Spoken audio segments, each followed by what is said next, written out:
दोस्तों नमस्कार, स्वागत है आप सभी का फिर एक बार देश नीति पर। और आज ये इंटरव्यू बहुत धमाकेदार, बहुत ही विस्फोटक होने वाला है।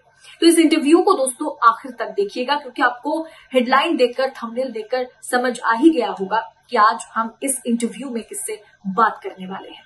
लेकिन पहले मैं थोड़ा सा आपको पटभूमि बता देती हूँ। 2002 गुजरात दंगा, जिसे कोई भूल नहीं सकता। 2002 गुजरात दंगे को राजनीतिक इतिहास में हमेशा याद रखा जाएगा। और जब तक गुजरात दंगे को याद रखा जाएगा, तब तक नरेंद्र मोदी को याद किया जाएगा, तब तक आईपीएस संजीव भट्ट को याद किया जाएगा, तब तक बिल्किस बानो को याद किया जाएगा, तब तक तीस्ता सितलवाड़ को याद किया जाएगा। और किस तरह से हिंसा की राजनीति एक राज्य को, देश को तबाह कर सकती है, कई जिंदगियां तबाह कर सकती है, ये एक उदाहरण के तौर पर हमेशा रह जाएगा। 2002 गुजरात दंगा, तत्कालीन मुख्यमंत्री नरेंद्र मोदी पर कथित तौर पर आरोप लगा कि गुजरात दंगे को मोदी जी ने होने दिया, गुजरात दंगे को मोदी जी ने रोका नहीं। और उन्होंने कहीं ना कहीं प्रशासन को, एडमिनिस्ट्रेशन को, पुलिस ऑफिसर्स को बताया कि हिंदुओं को अपना गुस्सा उतार लेने दो। और ये वाक्य, ये सेंटेंस, ये बयान जिन्होंने दिया था, उनका नाम है आईपीएस संजीव भट्ट। दोस्तों मैंने आपसे क्यों कहा कि संजीव भट्ट को हमेशा याद किया जाएगा? क्योंकि मामला 2002 में खत्म नहीं हुई। 2002 के बाद नरेंद्र मोदी को क्लीन चिट मिल गई। उसके बाद नरेंद्र मोदी गुजरात से दिल्ली रवाना हुए, प्रधानमंत्री बने। फिर 2018 में आईपीएस संजीव भट्ट की 5 सितंबर को गिरफ्तारी होती है और आज भी वो जेल में है। उनका पूरा परिवार कानूनी लड़ाई लड़ रहे हैं, वो खुद कानूनी लड़ाई लड़ रहे हैं। वो ऐसे एक पुलिस ऑफिसर थे जिन्होंने नरेंद्र मोदी, तत्कालीन सरकार और तत्कालीन मुख्यमंत्री के खिलाफ जाकर के ये बयान दिया था कि इस हिंसा के पीछे, इस दंगे के पीछे नरेंद्र मोदी और सरकार है, जिसके चलते आज वो सलाखों के पीछे है। आज हमारे इस खास कार्यक्रम में, देश नीति की एक्सक्लूसिव इंटरव्यू में हमारे साथ जुड़ रही है संजीव भट्ट की पत्नी श्वेता भट्ट। आज तमाम मुद्दों पर उनसे चर्चा करेंगे, उनकी राय जानने की कोशिश करेंगे और संजीव भट्ट की 2002 की पूरी कहानी उनकी तरफ से आपके सामने रखा जाएगा। तो दोस्तों इस इंटरव्यू को आखिर तक जरूर देखिएगा और खूब शेयर कीजिएगा। तो मैम बहुत बहुत स्वागत है आपका देश नीति पर जुड़ने के लिए। पहली बार आपसे मिल रही हूँ। थैंक यू जी। जब जारी है आपका पूरे परिवार का, समझ रही हूँ। मैं थोड़ा सा 2002 में जाना चाहती हूँ, क्योंकि आज के जनरेशन को, बहुत लोगों को शायद 2002 का वो छवि नहीं पता जो छवि आज 2024 में, 23 में या 2014 के बाद से हम केंद्र की सरकार में या दिल्ली में या देश की राजधानी में, पूरे देश में देख रहे हैं। तो 2002 का वो समय कैसा रहा होगा? आप कहाँ पर थी जब 2002 में पूरे गुजरात में दंगा भड़क उठी? हम लोग यहीं थे, पोस्टेड इन अहमदाबाद। मेरे husband he was intelligence department में थे। तो 2002 के राइट्स बहुत करीब से देखा है, महसूस किया है उन राइट्स को। वो शायद आज तक भूल नहीं पाए हैं इसको। My husband is a very strong man otherwise, मगर मैंने पहली बार उनको 2002 के राइट्स के दौरान अपने आप को कोसते हुए देखा था कि मैं एज अ ऑफिसर कुछ कर नहीं पा रहा हूँ। After seeing so many killings, after seeing so many rapes और काफ़ी सब चीज़ें देखने के बाद, so yeah it was a very traumatic period at that particular time. मेरा सवाल थोड़ा सा इस तरह का था कि क्या आपसे उनकी कोई बात हुई थी जब दंगा भड़की? और जिस तरह से उनका एक कथित बयान बहुत वायरल है कि प्रधानमंत्री ने कहा था कि उन्हें अपना गुस्सा उतार लेने दो, गोधरा कांड के बाद जब गुजरात में ये दंगा भड़की थी, तो क्या आप लोगों को पहले से पता था क्या सरकार के खिलाफ कहना या तत्कालीन मुख्यमंत्री के खिलाफ बयान देना या सच के साथ खड़ा होना कहीं चल के महंगा पड़ सकता है या इसकी कीमत चुकानी पड़ सकती है? क्या भट्ट साहब को इसके बारे में पहले से इल्म था या आपको डर था मन में? डर तो तब भी नहीं था, डर अब भी नहीं है। रिपरकेशंस होंगे ज़रूर, ये पता था, मगर जो सच था, जो संजीव ने देखा था और जो उन्होंने एसआईटी के सामने डिपोज किया, वो उनको तब भी लगता था कि मैंने जो किया सही किया उस वक्त। आज भी उनको वही लगता है कि मैं आज भी अगर ये परिस्थिति आए तो मैं वही करूँगा।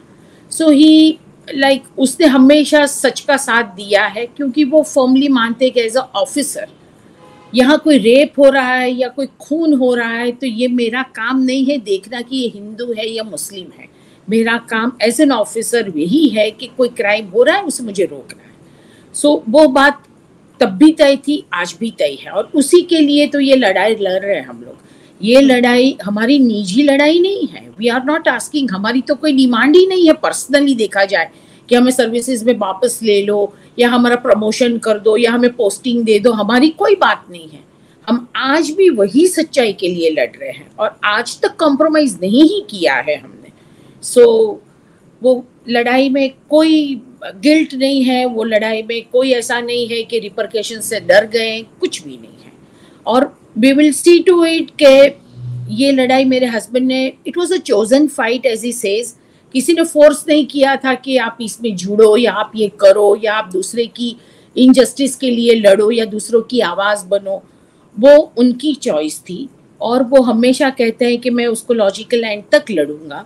इन हिज एब्सेंस मैं उनकी लड़ाई लड़ रही हूँ और मुझसे जितना हो सकता है वो कर रही हूँ।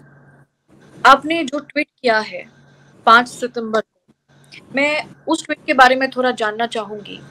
वहां जिस तरह से आपने संजीव भट्ट की ईमानदारी पर कहा है कि ईमानदार ऑफिसर को इस तरह से निर्दय तरीके से या गलत तरीके से उनकी जिस तरह से गिरफ्तारी हुई 2018 को, उस पर आपकी राय क्या होगी? या आपने वो ट्वीट जो किया है, मैं उसका थोड़ा सा हिंदी में सारांश जानना चाहती हूँ। मेरे हस्बैंड ने 2011 में एफिडेविट फाइल करी in the supreme court of India. उन्होंने वहां बयान दिया कि एग्जैक्टली राइट्स क्या हुए थे और गुजरात सरकार और तब के सीएम आइदर बाय डिजाइन और by inefficiency how that orchestrated the riots और ये राइट्स की तरह से हुए हैं। सो ये देने के बाद सरकार ने एक यू टर्न ले लिया और उस दिन शाम से हमारी मुसीबतें शुरू हो गई है। सो ये हमारी फाइट इनफैक्ट 2011 से शुरू हुई है and if you go back तो ये 2002 से ये फाइट शुरू हुई है। आज इसको लड़ते लड़ते हमें 24 साल हो गए हैं ये लड़ाई को। सो अब सारांश की बात ये है कि ये लोग अगर समझ रहे हैं कि संजीव भट्ट और उनका फैमिली 5 सितंबर 2018 को सुबह में मेरे घर में लगभग 40-50 पुलिस वाले आते हैं और संजीव भट्ट को एक गलत केस में गलत तरीके से इन्वॉल्व करके पूछताछ के बहाने ले जाते हैं and he has not return back till today. तो इनको लगता है कि इनको परेशान करने से, उनकी वाइफ को परेशान करने से, न्याय नहीं देने से और कुछ भी तरह से उनको तोड़ दिया जा सकता है या उनको क्या कहते हैं कॉम्प्रोमाइज करने के लिए कन्विंस किया जा सकता है, या तो उनका परिवार बिखर जाएगा या तो वाइफ वीक हो जाएगी, रोने धोने लगेगी। Then I had stated in that tweet that ऐसा कुछ होने वाला नहीं है। We are becoming stronger day and day और ये फाइट हम पूरी तरह लड़ेंगे। क्या आपको लगता है 2018 को 5 सितंबर को उनकी जो गिरफ्तारी हुई थी, हाँ जी, ऑल अबाउट रिवेंज? बिल्कुल, मैं हमेशा कहती हूँ कि my husband has been wrongly, unlawfully, vindictively, he has been arrested and he has been incarcerated for a crime which he never committed. ये मेरी पहले दिन से बात है और मेरी ही नहीं, मेरे जितने लोगों मुझे मिले हैं, जितने लोग मिलते हैं, जितने इंटरव्यूज दिए हैं, हर एक का पहला प्रश्न ये होता है कि मैम आपको गुजरात में न्याय मिलेगा? आपको लगता है कि जब तक ये सरकार है तब तक आपको न्याय मिलेगा? तो ये क्वेश्चंस में सब कुछ आ जाता है, क्योंकि एग्जैक्टली केस क्या है। अगर संजीव भट्ट ने एफिडेविट फाइल करी इन 2011 स्टेटिंग कि भाई ये इरेगुलरिटीज हुई थी, या तो इस तरह से दंगे हुए थे और सरकार और चीफ मिनिस्टर या जो भी लोग either bye inefficiency or either by design, whatever, they were responsible for this. तो क्या होना चाहिए, उसका नतीजा क्या होना चाहिए? इन्वेस्टिगेट करो। आप इन्वेस्टिगेट करके जो करना का चाहते हो, इसका मतलब ये नहीं होता कि जिसने ये कहा इंटेलिजेंस ऑफिसर विथ प्रूफ, तो उस पे आप तकलीफें शुरू कर दो, उसके पीछे पड़ जाओ। So that is what exactly happened. अब we are facing two cases right now. एक केस है 1990 का, दूसरा है एक माने ये केस हुआ 32 साल पुराना केस, दूसरा है 26 साल पुराना केस 96 का केस। ये सभी केसेस जिस दिन सुबह 11 बजे एफिडेविट फाइल होती है, शाम को 4 बजे सरकार ये सभी केसेस रीओपन कर देती है। तब तक सरकार ने कभी ये नहीं कहा था, क्योंकि अगर किसी ऑफिसर के सामने आपको अगर कोई केस करना होता है तो आपको 197 में परमिशन लेना पड़ता है। आपको सरकार को परमिशन देना पड़ता है कि भाई ये इसने ऑफिशियल ड्यूटी पे नहीं किया था। वो परमिशन नहीं दी थी उस वक्त की सरकारों ने, कभी भी नहीं दी थी। दूसरा, अंडर सेक्शन 161 में अगर किसी भी अफसर के सामने आपको कोई भी कार्यवाही करनी है तो within a stipulated period of 2 years आप कर सकते हो, क्योंकि वो हमेशा देखा गया है कि एक सरकार के जाते ही दूसरी सरकार आती है तो कभी अफसरों को प्रॉब्लम करती है। तो ये टाइम आप 32 साल और 96 अब 26 साल के बाद ये सब कर रहे हो, so that raises eyebrows and questions as well कि ऐसा क्या, क्यों, बराबर है। तीसरी बात, जो केस जामनगर का है जिसमें संजीव भट्ट को लाइफ इम्प्रिजनमेंट दे दिया, 32 साल पुराना केस जिसमें ए समरी भर दिया था and it was a summary भरने के बाद वो केस बंद हो गया था, उसको आप रीओपन ऑलमोस्ट करते हो, बराबर है। और फिर कस्टोडियल डेथ के इल्जाम में आप संजीव भट्ट को लाइफ इम्प्रिजन देते हो। The death which did not occur in the custody, ये कस्टडी में हुआ ही नहीं है, 18 दिन के बाद अपनी पर्सनल इलनेस से मरा हुआ है, मीन्स वो उनका डेथ हुआ है। और ये कौन थे? 133 रायटियर्स। उस वक्त अडवाणी जी ने जो रथ यात्रा निकाली थी, उस वक्त दंगे हो गए थे और वो दंगे सभी जगह हुए थे। ये जगह हाँ जी, हेलो यस मैम, मैं सुन रही हूँ। हाँ, मेरे को क्लियर आ रही है। तो उस वक्त दंगे हो गए थे हर एक जगह पे, और my husband was newly posted, 17-18 दिन की posting, first posting of N IPS officer. कितने सपने लेके आदमी आईपीएस ऑफिसर बनता है। उसने जब अपना फॉर्म भरा था तब उसमें भी 3 कॉलम में लिखा था IPS IPS IPS. He wanted to be an IPS officer. तो इतने सपने, इतनी उम्मीदें लेके 23-24 साल का नौजवान जब फील्ड में जाता है तो उसके मन में कोई इतनी गंदी बातें नहीं होती है राइट फ्रॉम द ट्रेनिंग कि मैं ये गंदा कर दूं, वो गंदा कर दूं, इसको परेशान कर दूं। जानते भी नहीं थे हम तो किसी को जामनगर में, मगर फिर भी दंगे होने के बाद, दंगे जब शुरू हो गए तब वहां के डीएसपी ने सचिव को कहा कि आप नजदीक हो तो आप वहां पहले पहुंचो, मैं बाद में पहुंचता हूँ। So my husband went there. Already 133 people were already arrested by the local police, by the PSI over there. पंचनामाज है, सभी कुछ है। ये 133 दंगाई को ना मेरे हस्बैंड की कस्टडी में थे, ना उन्होंने कभी उनको इंटरोगेट किया, ना उन्होंने कभी उसको अरेस्ट किया। ये कोई बात नहीं। इन लोगों ने कभी कोई कंप्लेन नहीं की अगेंस्ट एनी ऑफिसर्स।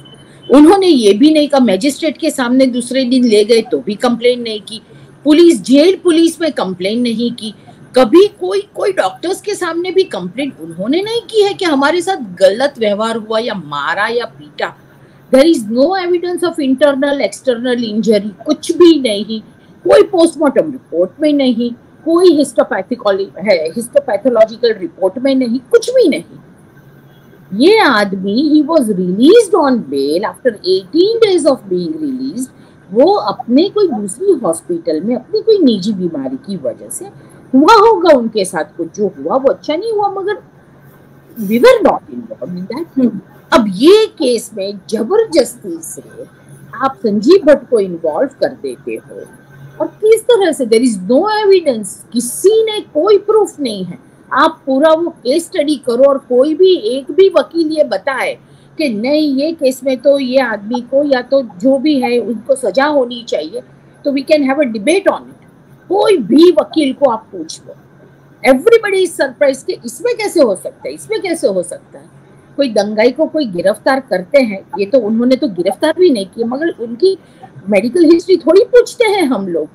और दूसरा, सरकार पूरी उन लोगों के साथ हो गई, उन सबको तो उस वक्त रिलीज भी कर दिया, और उनकी प्राइवेट कंप्लेंट के बेस पे सरकार हमें परेशान कर रही है एज एन ऑफिसर। भाई हम तो ड्यूटी कर रहे थे, जो भी किया है, और ये तो इसमें हमने एक भी, there is not an iota of truth, एक भी एविडेंस नहीं है। So this is one case which we are facing, which we faced।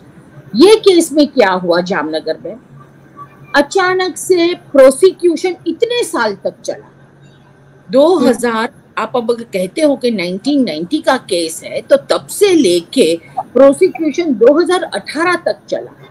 जब हमारी डिफेंस की बारी आई, पहले प्रोसिक्यूशन ने कहा कि 300 विटनेसेस हैं हमारे पास जो कह सकते हैं कि ये हुआ वो हुआ। फिर जब उनको तपासने की बारी आई तो उन लोगों ने 29-30 लोगों को ही किया। क्यों भाई, अगर आपके पास 300 है, जब हम बेल के लिए जाते हैं यू पोर्ट्रे पिक्चर के ऐसा है वैसा है, और फिर आप 30 लोगों को करते हो, और वो भी 30 कैसे, कोई भी आईओ नहीं। सीआईडी क्राइम ने उसकी तपास की थी और उन्होंने क्लीन चिट दी थी कि कहीं कोई एविडेंस ही नहीं है, कोई अफसर अंदर, संजीव भट्ट का तो कोई रोल ही नहीं है अंदर। तो वो आईओज, फिर मेडिकल ऑफिसर्स, डॉक्टर्स जो रिलेवेंट है उस केस के लिए, जिन्होंने तपास की, जिन्होंने पेपर्स बनाए, उनमें से किसी को आप नहीं बुलाते हो। आप एकदम इररिलेवेंट विटनेसेस जो कहीं कोई फाइल लेके गया हो एक कमरे से दूसरे कमरे में, और उस हिसाब के इररिलेवेंट लोगों को आप तपासते हो। तो ये क्या दिखाता है, ये सरकार का, जुडिशियरी का जो भी है, क्या एटीट्यूड दिखाता है। ये क्या ये एटीट्यूड है कि आप न्याय देना चाहते हो? सचमुच नहीं। जज भी जो थे उनका पूरा फैमिली वीएचपी और आरएसएस का था, आज भी है। उनको लेके आए ये केस के लिए, इसके बाद उनको प्रमोशन तुरंत, और फिर again he was removed from that. So ये एक जामनगर वाले केस की बात। इसमें तुरंत 2018 में जब संजीव भट्ट को अरेस्ट करते हैं, तब अरुण मिश्रा जो वहां थे सुप्रीम कोर्ट में, उनके पास से एक्स पार्टी ऑर्डर लिया जाता है और कहा जाता है कि ये केस इतना पुराना है, 1990 का केस है, इसको डिले नहीं करना चाहिए, ये लोग डिले कर रहे हैं उसको, तो उसको तुरंत की तुरंत 20 जून 2090 तक खत्म कर दो। अरे आपका तो प्रोसिक्यूशन चल रहा है, हमने कहाँ डिले किया है, हमने तो शुरू ही नहीं किया है, तो क्या डिफेंस नहीं देना चाहिए? तो हमें एक भी डिफेंस विटनेस नहीं दिया। हम जब उसके ऊपर हाई कोर्ट में गए, उन्होंने भी नहीं दिया, उन्होंने 2 या 3 दिए और वो भी इररिलेवेंट। वो लेके हम सुप्रीम कोर्ट गए, ये जजमेंट को चैलेंज करते हुए हम सुप्रीम कोर्ट गए, बेल के लिए सुप्रीम कोर्ट गए, बेल, और ये सभी पिटीशंस हमारी 2-2, 2.5 साल तक रजिस्ट्री से आगे लिस्ट नहीं हुई। Can you believe that? आप अगर कोई पिटीशन करते हो तो वो बोर्ड पे तो आनी चाहिए ना, लिस्ट होनी चाहिए ना, वो नहीं हुई। और अल्टीमेटली मिस्टर खानविलकर जब आए और मिस्टर एमआर शाह जब आए, उनकी बोर्ड के सामने हमारी सभी पिटीशंस रख दी और 3 साल के बाद हमारी हर एक पिटीशन डिस्पोज ऑफ कर दी। So this is Jamnagar case. अब दूसरा केस पालनपुर का जो हम लोग अभी फिलहाल फेस कर रहे हैं, 5 साल से ट्रायल चल रहा है, माई हस्बैंड इज इनसाइड। उसकी भी हम कुछ भी लेके जाए, बेल लेके जाए या कोई भी, उसके अंदर तो ये लोगों ने 26 साल बाद सेक्शंस ऐड किए जो पहले थे ही नहीं। तो हम अगर ये भी ऑन व्हाट बेसिस आप अब ऐड कर रहे हो, तो भी कुछ भी नहीं। सेम मॉडस ऑपरेंडी, यहाँ भी हमें कोई डिफेंस नहीं मिल रहा है। यहाँ इन लोगों का अप्रैल मई तक अभी तक प्रोसिक्यूशन चला, मगर हमारा डिफेंस आते ही पीपी कौन है? तो पीपी है अमित शाह के वकील, जिन्होंने उनको एनकाउंटर केसेस में उनको किया था डिफेंस। दूसरा जो दो पीपी रखे हैं हमारे लिए, दूसरा पीपी ये है जो माया कोडनानी का वकील था। अब आप समझ सकते हो कि ये पीपीज हैं हमारे यहाँ पालनपुर कोर्ट में, जिसके सामने हम लड़ रहे हैं। अब ये क्या करते हैं, हमारे वकीलों को परेशान करते, बेहद बुरी तरह से इंसल्ट करना, गंदी तरह से बातें करना। जज उनके साथ पूरी तरह से सहमत। अगर कोई विटनेस पे आए तो वो जवाब दे, वो रिकॉर्ड नहीं होता। जज को जो पसंद आए, जो उन लोगों को अनुकूल होता है, वो जवाब रिकॉर्ड होता है। हम ऑब्जेक्शन करें तो हमारा ऑब्जेक्शन सुना नहीं जाता। फिर रोज के रोज चलता है ये प्रोसिक्यूशन हमारा। अगर हमारे वकील के बेटे की, खुद के सगे बेटे की शादी थी, उसने कहा जज को कि मुझे कम से कम 8 दिन की छुट्टी चाहिए, उसको छुट्टी नहीं दी। वकील ने हमारा केस छोड़ दिया क्योंकि मैं कैसे, मेरे भी कुछ ऑब्लिगेशंस होते हैं, मैं कैसे यहाँ काम करूँ। अगर एक कोर्ट से दूसरे कोर्ट में आने में उसको 10 मिनट लेट हो जाता है तो उस पर फाइन ठोका जाता है, 5,000 10,000 इस हिसाब से वो फाइन भरने पड़ते हैं। क्यों? ये अकोमोडेट नहीं होना चाहिए। वो एक कोई केस चालू होता है तो ये तो सुप्रीम में भी होता है, हर जगह होता है कि वो लोग एक कोर्ट से दूसरे कोर्ट, मगर परेशान। फिर जैसे आज हमने कोई विटनेस बुलाया, उसको धमकाना, उसको इस तरह से मायूस कर देना, फिर उसको कांस्टेंट क्लू देना। जैसे हमारे वकील ने क्रॉस एग्जामिनेशन में कुछ पूछा उनसे और पीपी को लगा कि ये अगर सच बोल देगा तो प्रॉब्लम होगा, तो तुरंत खड़ा हो जाएगा और कहेगा अरे ये मेरे ख्याल से ये तो क्वेश्चन पहले पूछा गया है, अच्छा तो देखते हैं। तो फिर जज भी कहेगा हाँ मुझे भी लगता है। फिर दोनों बैठ के 15-15 20-20 मिनट पुरानी फाइलें निकालेंगे, देखेंगे, उसको टाइम मिल जाता है। फिर पीपी कहेगा कि अरे ये इसमें तो उसने ऐसा जवाब नहीं दिया था, अरे उसने तो ऐसा जवाब नहीं, तो उसको जवाब भी प्लांट कर देते हैं। सो दिस इज द वे ये प्रोसिक्यूशन अभी चल रहा है। मतलब आप कहना चाह रही है कि पहले तो गलत तरीके से गिरफ्तारी होती है और उसके बाद जब कानूनी कार्रवाई चल रही है वहां पर भी घोर पक्षपात हो रही है। बहुत, हमने ट्रांसफर पिटीशन करी है। ये जो आज हमारा जज जो अभी जो सुन रहा है हमारा केस पालनपुर में, ये हम नहीं है, इसके पहले भी कई लोगों ने उनके सामने फरियादें की हैं। हमने वो फरियादें भी सब अटैच की कि ये उनकी ये मॉडस ऑपरेंडी है, वो पैसे लेते हैं या जो भी कुछ है। तो ये फरियादें, 3 फरियादें हैं, विजिलेंस कोर्ट में फरियाद पड़ी है। तो हमारा केस यहाँ से दूसरे जज के सामने और ट्रांसफर किया जाए, नहीं किया जाता। और ये जज जो यूजुअली डिस्ट्रिक्ट्स में ऐसा होता है कि 2 साल 3 साल में ट्रांसफर हो जाती है, ये यहाँ 4 साढ़े 4 साल से है, उनकी ट्रांसफर ही नहीं होती यहाँ से। तो ये किस लिए रखा गया है उनको?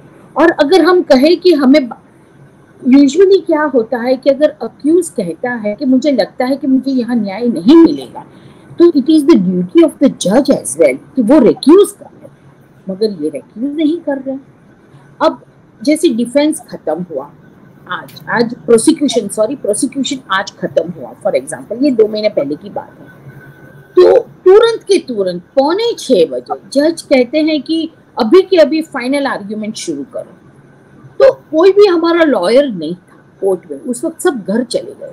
तो my husband gave an application कि हमारे कोई लॉयर प्रेजेंट नहीं है और अब भी प्रोसिक्यूशन खत्म हुआ है, वी नीड सम टाइम, मैं मेरे वकीलों से बात करूं। तो कि नहीं, इन द एब्सेंस ऑफ वकील, सभी की एब्सेंस में उन्होंने फाइनल आर्ग्यूमेंट करने के लिए पीपीस को कहा और पीपी ने कर भी दिया। तो इस तरह से ये बातें होती हैं। अगर ये बात हम उठाएं और हमारा वकील फॉर एग्जांपल बीमार है, तो उनकी अभी थोड़े दिनों पहले गॉल ब्लैडर का ऑपरेशन हुआ था, तो वो एक दिन नहीं आ पाए। तो जज ने सिक नोट के ऊपर पूरा लंबा चौड़ा ऑर्डर लिखा। ये आदमी बीमार है, सिक नोट कह रहा है, उसे कहा मेरा ऑपरेशन हुआ है, एक दिन में क्या फर्क पड़ेगा, हम अंदर हैं, हमारी डिले जितना होगा, वी आर द सफरर्स, हम अंदर है, we are not enjoying freedom right now, मगर हम हमारी इतनी कोशिश है कि भाई भले ट्रायल थोड़ा डिले भी हो मगर हमें न्याय मिलना चाहिए। ये एक आदमी की जिंदगी की बात है, उसके फैमिली की जिंदगी की बात है, ये कोई मजाक नहीं है। 5 साल से एक सच्चे सीनियर ऑफिसर जो मेरे पापा गुजर गए उसमें 2 दिन बेल पे बाहर आए थे, वो भी बड़ी मुश्किल से ये लोगों ने दी, उसके सिवा 5 साल में 1 दिन बाहर नहीं आए हैं। ये कोई सामान्य बातें नहीं है, मगर फिर भी यहाँ भी ये लोग ऑर्डर ले आते। और ये आप सभी देखो, सभी प्राइवेट कंप्लेंट्स, अरे हमने तो जहां भी किया है ऑफिशियल ड्यूटी किया, सरकार वो जो बंदा प्राइवेट कंप्लेंट करते है उसके साथ हो जाती है, पीपी उसके साथ हो जाता है, और सब मिल मिला के एक झूठा केस बनाया जिसमें मेन एक्यूज जो है, ये 96 का केस है जिसमें मेन एक्यूज जो है IB व्यास करके जो बंदा है, और उसके पुलिस ऑफिसर्स, जो लोगों ने रेड की, जो लोगों लेके आए उसको, जो लोग वहां लाके फिर उसकी आइडेंटिफिकेशन परेड की और फिर बताया साहब को कि ये आइडेंटिफिकेशन परेड के हिसाब से ये आदमी ये होटल में नहीं आया। तो my husband being an SP of the district, वो इतने केसेस होते हैं डिस्ट्रिक्ट में, हर एक जन कुछ कुछ करता है, कोई कितने PI होते, कितने PSI होते, तो उन्होंने कहा कि अगर ये नहीं है तो उनको जाने दो, जो सही है उसको ढूंढने की कोशिश करो। उसके तो 3-4 महीने के बाद हमारी तो ट्रांसफर हो जाती है, हम तो चले जाते दूसरी जगह पे, ये स्टाफ वहीं गया।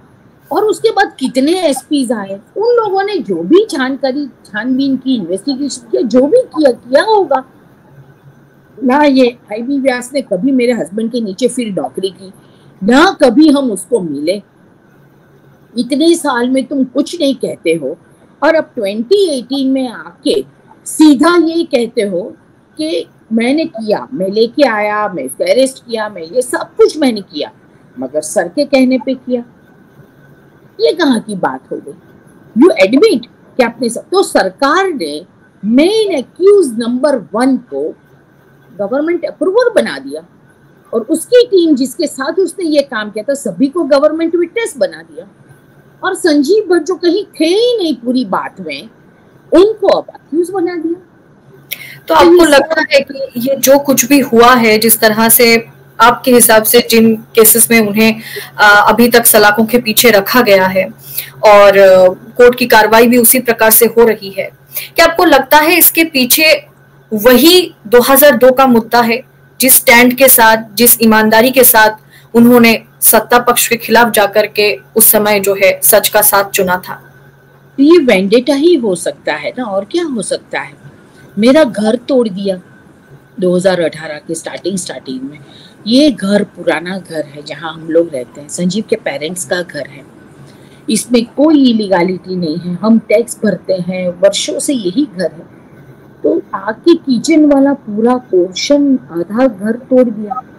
पहले तो ये लोग ओरल ऑर्डर लेके आए थे, और फिर हमने जब मांगा ऑर्डर तो कहा कि नहीं ये तो ओरली कहा है। ओरली कैसे कह सकते हो किसी का घर तोड़ने? ये बुलडोजर ले कि ये जो आजकल सब जगह चलता है वो started from our place, bulldoze कर दिया आधा घर। और फिर कहा कि हाइट ये है कि फिर 2-4 दिन के बाद मुझे बिल भी भेजा उन लोगों ने 2,50,000 का, ये घर तोड़ने का, मेरा घर तोड़ने का, विच आई एम सपोज टू पे टू द म्युनिसिपल कॉर्पोरेशन। उसके बाद मेरा एक्सीडेंट करवा दिया। मैं और मेरा बेटा जा रहे थे एक ऐसे रोड पे जहाँ ट्रक्स अलाउड नहीं है दिन में, सिटी में, और अगर सीधे जा रहे हो एक्सीडेंट ऐसे हो सकता है, ऐसे हो सकता है, ऐसे हो सकता है क्या? टेढ़े आके ड्राइवर सीट के आगे जोर से गाड़ी और पूरा रेलिंग के पास मुझे धकेल दिया। थोड़े बहुत ब्रूजेस आए मगर कुछ नहीं हुआ। ये सब इंसिडेंट्स क्या कहते हैं? आई एम कॉन्स्टेंटली, कौन सी साल की बात कर रहे हैं आप? 2019 अरेस्ट के बाद, सर के अरेस्ट की बात की कर रही हूँ। मुझे कांस्टेंट थ्रेट्स आते रहते हैं मेरे घर के इर्द गिर्द मोटरसाइकिल पे, और ऐसे ऐसे रात को 2 बजे 2:30 बजे कैमरास लगवाए हैं मैंने सब जगह पे कि ये प्रूफ रहे। तो ये सब लोग घूमते रहते घू घू घू करके, मैं जहां भी जाती हूँ फॉलो होती हूँ। मेरे फोटोग्राफ्स लिए जाते हैं, वीडियोस लिए जाते हैं, मैं कहाँ हूँ, कब हूँ, सब पता होता है उनको। क्यों? ये सब चीजें क्या बताती है कि क्या सचमुच ये लड़ाई जो हम न्याय के लिए लड़ रहे हैं, दूसरों के न्याय के लिए, वहां हमें ही न्याय नहीं मिल रहा? आप देखो इस टाइप के। अब पीपी का रोल क्या होना चाहिए? पीपी का रोल ये होना चाहिए कि सब कुछ ऐसा हो कि भाई न्याय मिले, तो वही नहीं हो रहा। वो और जज सब एक हो जाते हैं। Exactly they work in collusion. हमें एक पर डिफेंस विटनेस नहीं दिया, हमने कहा हम खुद डिफेंड करना चाहते हैं, दैट इज तो अलाउड ना, वो भी अलाउड नहीं किया। क्यों? आदमी खुद को डिफेंड नहीं कर सकता क्या? तो अलाउ नहीं किया। Why are they not allowing? हमें डॉक्यूमेंट्स चाहिए केस लड़ने के लिए, अलाउड नहीं। हर एक पिटीशन हमारी रिजेक्ट। हमने कहा कि कुछ डॉक्यूमेंट्स, इंपॉर्टेंट डॉक्यूमेंट्स है कि ये सब पुलिस ऑफिसर जो आज हो गए हैं साथ, ये तो उन्होंने बयानों में, पहले तो कभी था ही नहीं, ये 2018 में बयान सभी के बदल गए हैं। पहले के बयान तो एकदम अलग हैं सबके, जो 1996 में जो जब भी केस हुआ था तब तो कुछ भी नहीं। उस वक्त जो सुमेर सिंह को गिरफ्तार किया था और उसको 3 दिन में रिलीज कर दिया था कि ये नहीं है, वो बंदा अपना स्टेटमेंट देता है 2018 में। ये लोग उसके स्टेटमेंट पे आके संजीव भट्ट को अरेस्ट करते हैं, जिसके खुद पे शक है। उसने खुद ने भी कहा था उस वक्त कि शायद मेरे कोई दुश्मन हो, उन्होंने ये प्लांट किया हो, उन्होंने नाम भी दिए थे। तो जो नाम दिए थे उसके तो पास नहीं गए, उसको बुलाया भी नहीं, उसको क्रॉस एग्जामिन भी नहीं किया। मगर इस तरह से पूरी बात चल रही है। आप सोचो कैसे ये प्रोसेस पे, मैंने जैसे कहा कि मैं रोज हिम्मत इकट्ठा करती हूँ कि जुडिशियरी से भरोसा ना उठे मेरा, मगर it is becoming difficult day by day. जैसे एक तरह से हम देख रहे हैं कि बिल्किस के दोषियों को, हत्यारों को, बलात्कारियों को संस्कारी बताकर या कहीं ना कहीं जो है उनके अच्छे व्यवहार के चलते उन्हें छुट्टी दे दी जाती है रिहाई से पहले ही। लेकिन यहाँ पर आप लोग अभी भी कानून की लड़ाई लड़ रहे हैं कहीं ना कहीं। तो आपको लगता है कि गुजरात में, या वही सवाल बार बार आता है कि जब तक सत्ता में भारतीय जनता पार्टी है, जब तक सत्ता में मोदी जी की सरकार है, ये सारा कुछ कहीं ना कहीं किसी और के इशारे पर होता है? बिल्कुल, वरना तो ये लोगों की इतनी हिम्मत नहीं होगी। कल जैसे कुछ एक एप्लीकेशन थी, अभी परसों की ही बात है, कुछ एक एप्लीकेशन थी जो मेरे हस्बैंड ने दी थी और उन्होंने स्टेट किया था कि ये रीजंस के हिसाब से हमें आप पे भरोसा नहीं रहा है, प्लीज हमारी मैटर ट्रांसफर कर दीजिए। ये मैटर इनफैक्ट 2018 में उसमें एक ऑर्डर हुआ था कि जो चीफ जज होगा जो भी डिस्ट्रिक्ट का, वही ये मैटर हैंडल करेगा। और 3 बार जजेस बदले गए और हर एक बार चीफ जज के पास ही आई थी, जो जज प्रिंसिपल जज जिसे कहते हैं या जो भी है वो। मगर ये यहाँ पे ये जो अभी जज है वो ही इज नॉट प्रिंसिपल जज और he is not and senior जज ऐसा। तो यहाँ ये आप क्यों अलाउ करते हो, इसके पास क्यों हमारी मैटर आती है? हमने ये भी कहा कि इट्स एन एडमिनिस्ट्रेटिव ऑर्डर, पूरा लिखा गया है ये ऑर्डर में, तो फिर यहाँ आप ये रूल ब्रेक क्यों करते हो? मगर हमारी मैटर में ब्रेक ही होता है, हर एक चीज ब्रेक हो जाती है। तो माने कल संजीव ने कहा कि ये कुछ एक एप्लीकेशंस हैं जिसको मैं डिफेंड करना चाहूंगा, मैं आर्ग्यू करना चाहूंगा। तो एनीबडी हैज अ राइट कि वो पार्टी इन पर्सन आर्ग्यू कर सकता है, मगर ना कह दिया, जज ने ना कह दिया, पीपीज ने ना कह दिया। और इतनी ओछी हरकत, इतनी गंदी तरह से बात करना कोर्ट में। Then my husband said कि no, this is my right and I will do it। और फिर हमारे वकीलों ने भी कहा कि भाई हम बैठे ही हम, मगर he has a right to argue। तो फिर वो खड़े होते हैं, आर्ग्यू करते हैं। तो एक पीपी बैठे हैं, दूसरे बैठे, my husband gets up and argue. तो एक पीपी खड़ा होके मेरे हस्बैंड के नीचे से कुर्सी लेके दूर जगह रख देते हैं। कितनी छोटी छोटी हरकतें करते थे, can stoop down to this level. भाई नहीं बैठना।